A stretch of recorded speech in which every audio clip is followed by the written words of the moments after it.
La défense systématique des coupables présumés de violences physiques ou sexuelles à l'égard des femmes représente un premier obstacle terrible, pouvant aller jusqu'à empêcher la victime d'aller porter plainte.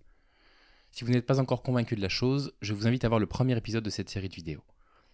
Le nom des victimes est souvent dénigré, pour ne pas dire pire, alors qu'une horde de réactions déplacées se fait la voix de la présomption d'innocence du coupable présumé, sans se demander si de telles réactions ne seraient pas vécues comme une agression supplémentaire par la victime. À ce sujet, je vous prie de lire l'interview de Marie Laguerre par Marine Bruno pour le site L'Émissive. Après sa terrible agression, elle a été victime de cyberharcèlement de la part de masculinistes et explique qu'elle a vécu cette période comme encore plus violente que l'agression elle-même. Maintenant qu'on a évoqué cette dérive intolérable dans le premier épisode, cette dérive de criminalisation des victimes, il est temps de voir que le système judiciaire français souffre de nombreuses failles représentant autant de difficultés supplémentaires à surmonter pour quiconque souhaiterait s'en saisir pour obtenir justice. Et c'est précisément ce dont nous allons parler dans cette vidéo-là. On va essayer de bien définir ce que la justice française entend par le mot viol, en comparaison avec ce que moi j'entends par le mot viol. On va voir ensuite les peines encourues par les violeurs, et enfin évoquer des décisions de justice aberrantes en France, avant de faire un petit comparatif de cas assez intéressant.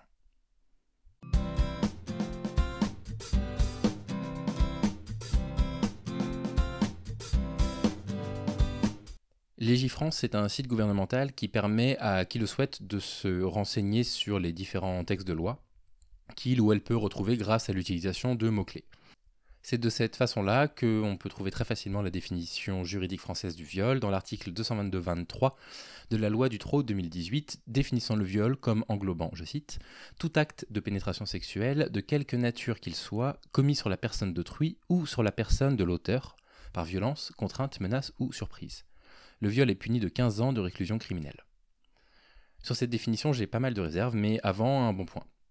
Marlène Schiappa a tenu à rajouter dans le texte la mention « ou sur la personne de l'auteur », élargissant ainsi le viol à des pratiques considérées jusque-là comme non pénalement répréhensibles.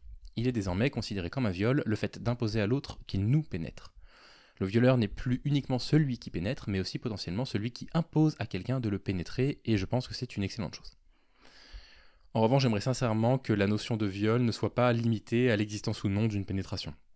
Forcer quelqu'un à vous embrasser quelque part, toucher le corps d'une femme à des endroits spécifiques sans y avoir été invité, retirer sans prévenir un préservatif, je ne comprends pas qu'en 2020 ça ne constitue pas également un viol.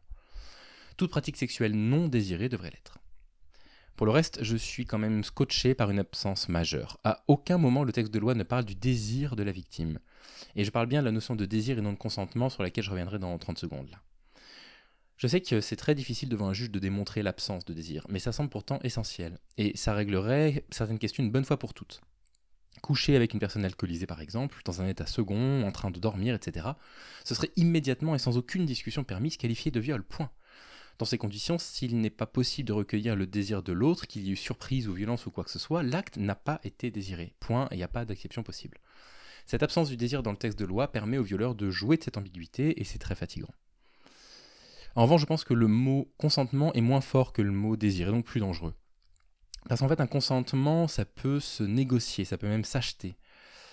On peut se passer du désir et prétendre qu'on a obtenu un consentement, et ça suffit.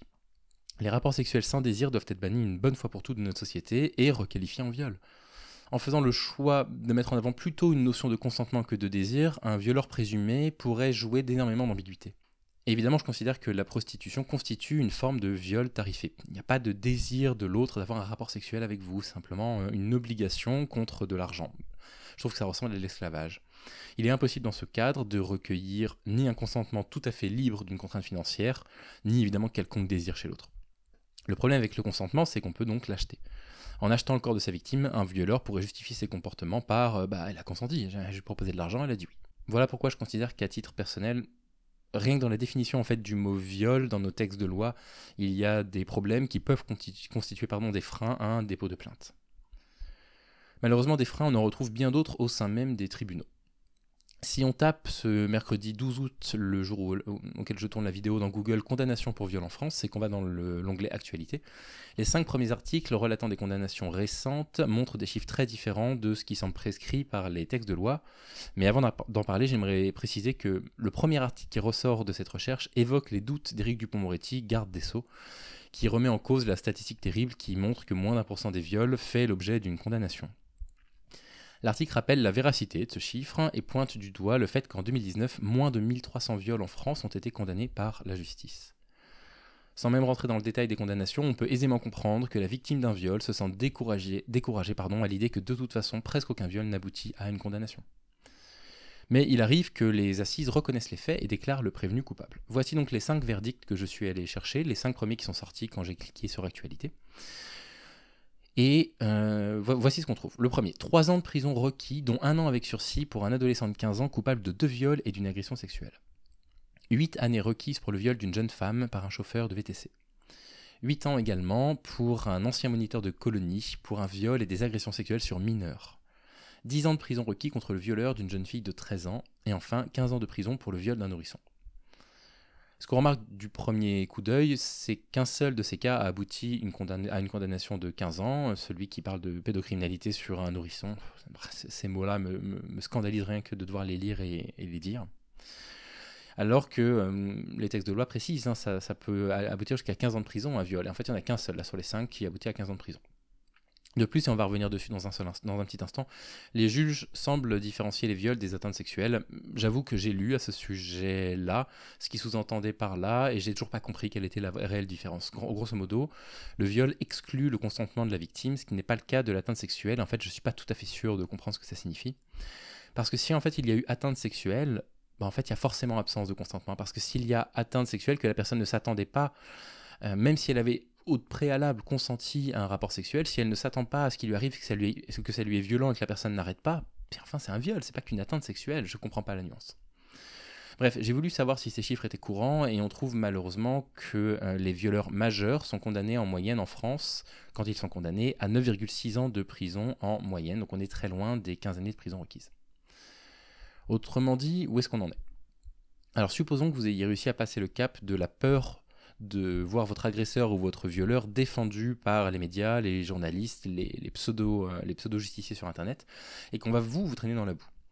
Mettons que vous ayez passé les obstacles de la police, de l'hôpital et de dizaines d'autres choses dont on parlera dans la 3e vidéo de cette courte série. Voilà ce que vous allez devoir affronter. Une justice qui ne condamne jamais vraiment fermement les violeurs, ou alors dans des proportions bien faibles par rapport à ce qui est préconisé par notre texte de loi pourtant. Le Washington Post a réévalué les chiffres qui ont été niés par Dupond-Moretti pour essayer de les réaffiner, les chiffres que l'on connaît tous sur le viol. En utilisant des sources un petit peu plus récentes et différentes de celles qu'on utilise habituellement, il aboutit à la conclusion qu'il y aurait un maximum de 5% de viols qui aboutiraient à une condamnation. Alors qu'on se mette d'accord, que le chiffre ce soit 1% des viols qui aboutissent à une condamnation, 5% ou n'importe quoi entre 1 et 5, c'est inacceptable, c'est beaucoup trop faible. Donc en fait, finalement, le problème n'est même pas là, mais je voulais en parler parce que j'ai reçu quelques messages me disant, regardez, il y a quand même plus de violeurs qui sont condamnés que ce qu'on pensait. Ben oui, enfin bon, 5% maximum, ça reste quand même ridiculement faible.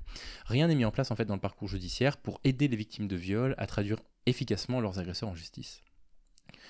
Alors peut-être que ça vous paraît une fatalité. Je vous assure que ça n'en est pas une, et j'aimerais vous faire le résumé d'un article que la peintresse Amande Haar a partagé avec moi récemment. Le 25 mai 2020, le magazine Slate a publié en ligne un article fleuve qui est divisé en 5 chapitres, tant il est riche dans ce qu'il raconte. Il s'agit du récit d'une Française victime de viol en Australie qui partage le parcours de la combattante qu'elle a dû affronter pour que son violeur soit condamné là-bas, en Australie. Je ne vais pas revenir sur les conditions de son viol qu'elle décrit dans tous ses détails sur l'article, mais je vais me concentrer uniquement sur ce qu'elle raconte de la façon dont l'Australie prend en charge les victimes de violences sexuelles. Et vous allez voir que le contraste est vraiment frappant. Je ne vais pas être exhaustif parce qu'il y a énormément à dire sur cet article et j'avais commencé à réaliser une vidéo dessus, puis finalement j'ai arrêté, c'était beaucoup trop vaste et beaucoup trop long. Mais il y a quand même 2 grandes différences majeures que j'ai repérées dont je voudrais vous parler. La première, elle est fondamentale. Personne ne semble avoir remis son témoignage en question là-bas. Et toutes les personnes qu'elle a rencontrées, tout le monde s'est excusé des violences qu'elle a subies. Tout au long de son parcours, les policiers, les policières, les doctoresses, les psychologues, les assistantes sociales, les avocates, pas une personne n'a jamais remis en question ses propos et chacune lui a témoigné sa sympathie. Nous avons en France des centaines de témoignages qui montrent que nous agissons de façon diamétralement opposée. Qu'on demande si la victime souhaite vraiment porter plainte parce que ça pourrait ne pas être si utile que ça sans preuve, par exemple. Les propos sont toujours remis en question, mesurés, sous-pesés, c'est terrible. Deuxième point, dans le cadre de l'enquête autour de son viol, ainsi que lors des audiences au tribunal, À aucun moment il n'a été question de fouiller dans le passé de la victime quoi que ce soit pour la discréditer. Et de ce qu'elle décrit en Australie, si un avocat agissait ainsi durant sa plaidoirie, le juge le remettrait très sèchement à sa place.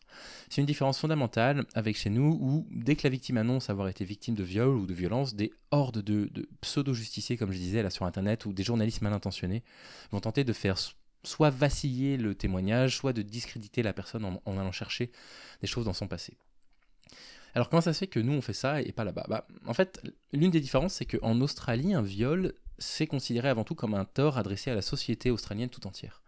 La victime du viol devient alors en fait un témoin qui a été donc témoin d'un crime sur elle-même, et donc sur toute la société, et son témoignage pourrait permettre de faire emprisonner un homme dangereux pour elle et aussi pour les autres. Et du coup, en fait, peu importe son passé. Nous, ce qu'on cherche, c'est uniquement des preuves matérielles de l'agression. Si on en a, on condamne. Rien d'autre ne compte, et certainement pas le passé de la victime. Ça montre qu'il y a bien une culture du viol en France. N'en déplaise d'ailleurs aux détracteurs de cette réalité, on en lit beaucoup. Une culture du viol qui nous pousse à considérer les victimes de violences sexuelles avec défiance et non avec empathie. Et l'exemple australien, c'est la preuve qu'on peut faire évoluer les mentalités à ce sujet. Je vous invite ainsi à toujours réagir dans vos vies personnelles ou sur les réseaux sociaux lorsque vous entendez des commentaires qui sont déplacés ou qui vont à l'encontre de ça. Remise en question des témoignages, acharnement médiatique sur la victime, suspicion de mensonge, manque d'empathie, fouille de son passé, condamnation faible, texte de loi ambigu, absence d'empathie. Est-ce que vous vous demandez vraiment encore pourquoi les femmes hésitent à porter plainte ? Et encore là, il nous manque encore pas mal d'éléments de réponse pour expliquer pourquoi il est si difficile de porter plainte en France. Et ça, c'est ce dont on parlera dans la 3e et dernière vidéo, qui reviendra sur toutes les étapes qu'il faut franchir pour se retrouver enfin au tribunal devant son agresseur ou son violeur présumé. On en parle dans la prochaine vidéo. Si vous avez des remarques à m'apporter, des articles à m'envoyer, surtout n'hésitez pas. Merci encore à Amande Hart et à Marine Bruno de m'avoir envoyé là ces références que j'ai réutilisées du coup pour l'écriture de la vidéo. Pensez à bien vous abonner à la chaîne s'il vous plaît, c'est important pour son référencement, à la partager avec tous les hommes qui auraient besoin d'un petit peu d'explication par rapport à tout ça, parce que c'est pas si instinctif que ça. Moi j'ai compris ces choses-là il y a une dizaine d'années à peine. Et voilà, je vous remercie pour votre bienveillance, votre soutien, et je vous dis à très vite. Au revoir.